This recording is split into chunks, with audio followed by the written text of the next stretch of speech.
To cut out the circular backer, I use something called the Simple Circle Cutter, which is a patented product that is made by Stockroom Supply. They are one of the booths at the woodworking show right now. The Simple Circle Cutter works on basically any bandsaw. I have the Rikon 10-inch, so I'm going to show you how I use that to cut the circles. When I cut my circles, I typically always use shop grade birch. Shop grade birch is a really nice quality wood. It stains really beautifully.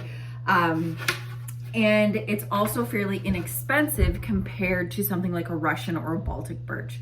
The difference between the two is the amount of layers of the plywood. In the Baltic or Russian birch, the plywood is much harder and there's more layers. In the shop birch, there is less layers. It's not quite as hard, so it's not quite as good quality, but because I put edge banding on the sides, you don't see any of the voids or the gaps of the plywood anyway, so it's a really great option for your backers.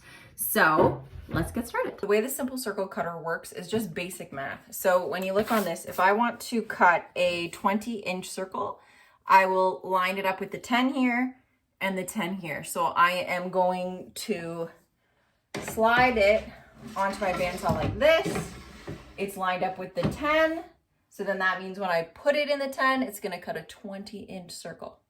Does that make sense? To get your backer ready, I just have a piece of plywood that is cut to about 22 inches square-ish because I want my circle to be 20 inches.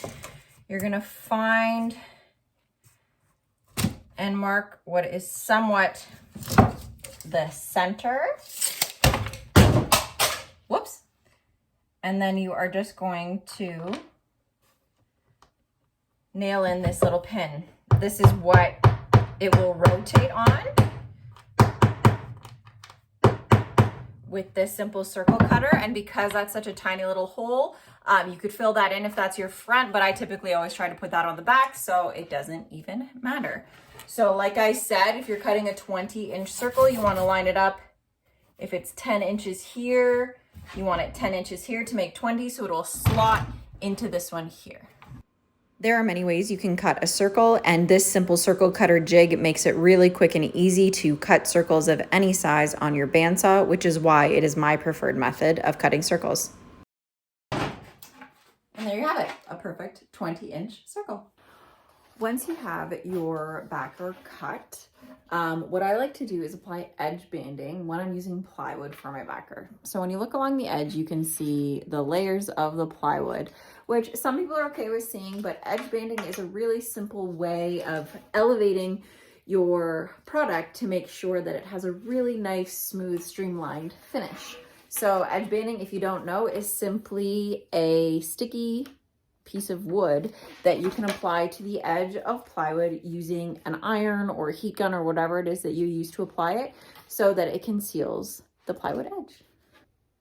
Edge banding is a fairly simple process. You just get a normal iron, or you can get a mini iron as well. I've seen people use those. I set it to kind of the highest setting, around a 5. The hottest it goes to is steam on mine. I don't typically turn the steam on when I'm doing it. You're going to line up your edge banding as close as you can to one side. This is a 3/4 inch piece of edge banding that I'm putting on a 1/2 inch piece of wood. I like to have a little bit of wiggle room because once it's applied, you're then going to trim the excess off. So to start, basically I just get it in place. Watch your fingers. You're gonna put the iron.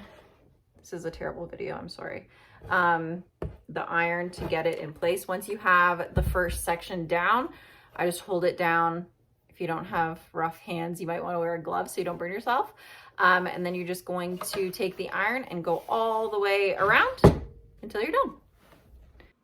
Make sure that you apply consistent pressure using the iron on either your hand or a block afterwards to get a good seal on the adhesive as it melts. Once it's adhered and dry, you'll want to trim off the excess. I'm using a very sharp chisel here. Always make sure you're keeping your hand clear of the blade and go all the way around one side. And then what you'll do is flip it over, and then you'll trim the back side as well, making sure you haven't left any splintered portions. Once complete, use your iron to glue up any sections you missed. So once you have the edge banding applied, you'll need to sand it a bit to hide the seams and the rough edges, and then it will be ready to be stained.